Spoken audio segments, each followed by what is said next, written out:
Sebelumnya perkenalkan kami terlebih dahulu. Nama saya Bagus Maklum. Nama saya Naya Maulidina. Nama saya Muhammad Ega Fardan. Dan terdapat Afrizal dan juga Ica. Nah, kali ini kami akan menjelaskan kalian tentang negosiator. Negosiator ialah orang yang sangat penting kedudukannya saat melakukan negosiasi untuk mencapai kesepakatan antar kedua pihak. Ciri-ciri negosiator sendiri tidak memihak. Tidak memihak sendiri diartikan sebagai tidak mengambil sisi terhadap salah satu pihak atau bisa disebutkan sebagai netral. Lalu yang kedua, banyak mendengar. Banyak mendengar sendiri diartikan sebagai lebih banyak mendengar dibandingkan lebih banyak berbicara.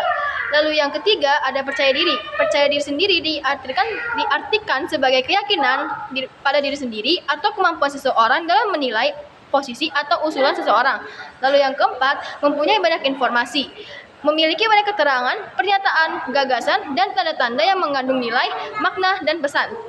Teks negosiasi adalah suatu bentuk interaksi sosial berfungsi mendapatkan kesepakatan bersama di antara pihak yang memiliki perbedaan tujuan dan kepentingan yang lainnya. Selanjutnya, kita akan mencari tahu tentang ciri-ciri negosiasi. Yang pertama, menentukan sosial. Menentukan sosial sendiri diyakinkan sebagai pada diri sendiri, kemampuan seseorang, dan nilai posisi atau usulan seseorang. Lalu yang ketiga, menghasilkan kesepakatan. Bisa diartikan sebagai proses tawar-menawar yang dilakukan oleh dua pihak atau lebih. Lalu yang ketiga, memiliki tujuan praktis. Memiliki tujuan praktis sendiri diartikan sebagai untuk mencapai tujuan yang lebih mudah dengan waktu yang lebih cepat. Lalu yang keempat, ada saling menguntungkan.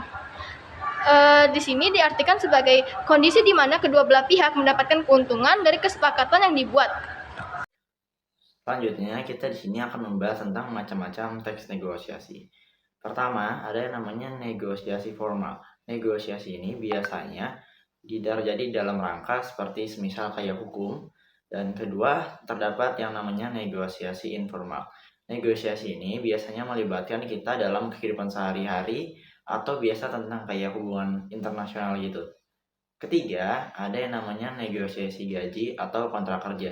Negosiasi ini biasanya terjadi pada saat kita ingin melamar kontrak kerja atau biasa di lingkup pekerjaan seperti gajian atau seperti tunjangan.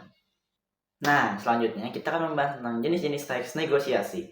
Teks negosiasi jenis-jenis yang pertama ialah teks negosiasi lisan.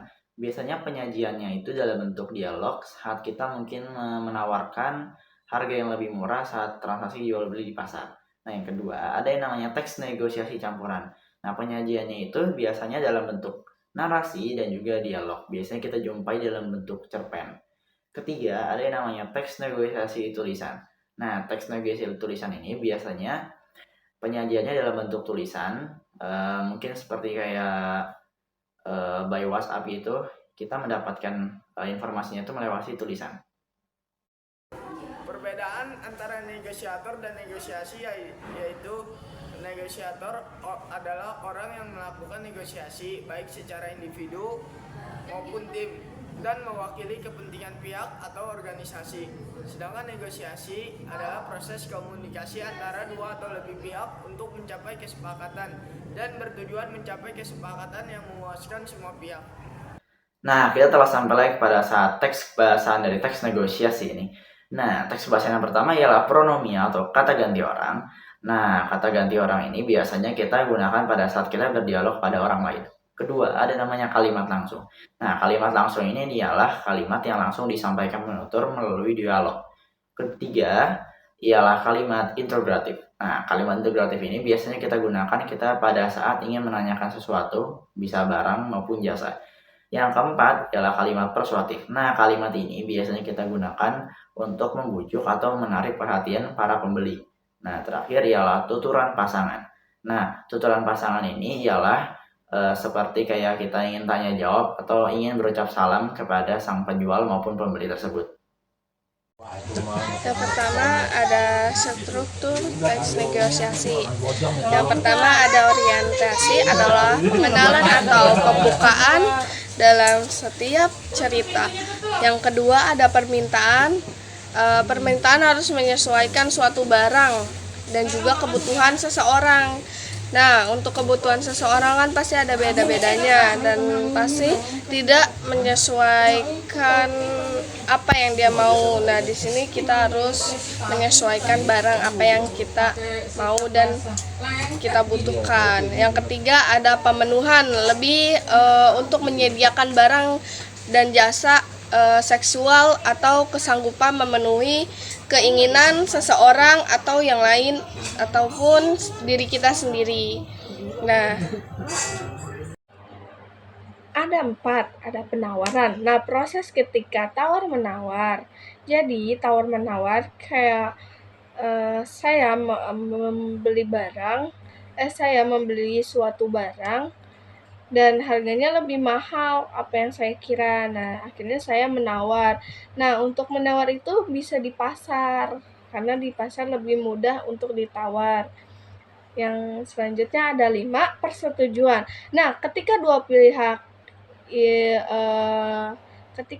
kedua belah pihak itu setuju tanpa adanya paksaan, kayak saya membeli ini, terus saya nawar dengan harga segini. Nah, akhirnya si bapak itu setuju tanpa ada paksaan antara di salah satu belah pihak. Nah, untuk yang keenam, pembelian. Apabila bila sudah cocok dan sudah sesuai dengan harga, jadilah pembelian. Nah, yang ketujuh ada penutup, terjadinya kesepakatan antara pembeli dan pedagang. Nah, seperti itu. Nah, langkah-langkah cara menjadi peran. Yang pertama ada mendeskripsikan skenario peristiwa yang terjadi. Ya. Yang kedua ada mempelajari karakter, yaitu peran seseorang dalam karakternya. Kayak misalnya saya jadi peran utama, karakter saya tuh apa, misalnya baik ataupun jahat ataupun jadi sangat jahat seperti bawang merah dengan bawang putih. Nah, ada yang ketiga ada penentuan pemeran. Pemeran itu adalah yang memerankan kayak saya pemeran pertama ya, yang sangat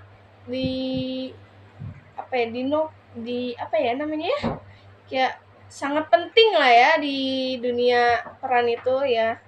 Yang keempat ada penata panggung atau latar dan peralatan pendukung. Nah, untuk itu kayak latar punggung itu kayak panggung kita dihias, terus untuk tempat duduknya pendukung-pendukung yang menonton. Nah, yang kelima ada berlatih. Nah, sebelum kita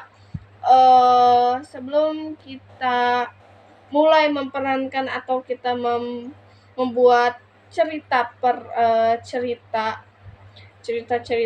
Nah, kita harus banyak berlatih. Yang keenam ada melakukan peranan. Jadi setiap cerita tuh ada pemeranannya, itu siapa aja. Nah, ketujuh ada diskusi dan evaluasi.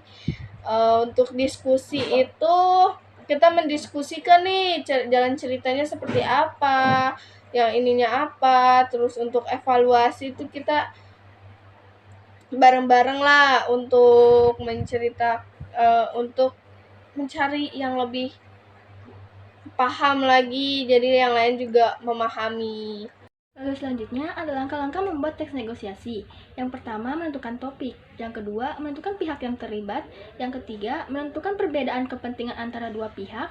Yang keempat, menentukan kesepakatan antar dua belah pihak.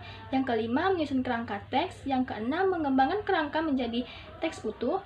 Yang ketujuh, merevisi kembali hasil tulisan utuh. Yang kedelapan, publikasikan. Nah, jadi kesimpulan dari apa yang kita bahas tadi ialah kalau negosiator itu adalah orang yang mencapai kesepakatan dengan orang lain, sedangkan teks negosiasi itu ialah proses tawar-menawar antara dua belah pihak untuk mencapai kesepakatan bersama. Sekian dari kelompok kami, kurang lebihnya mohon maaf. Wassalamualaikum warahmatullahi wabarakatuh.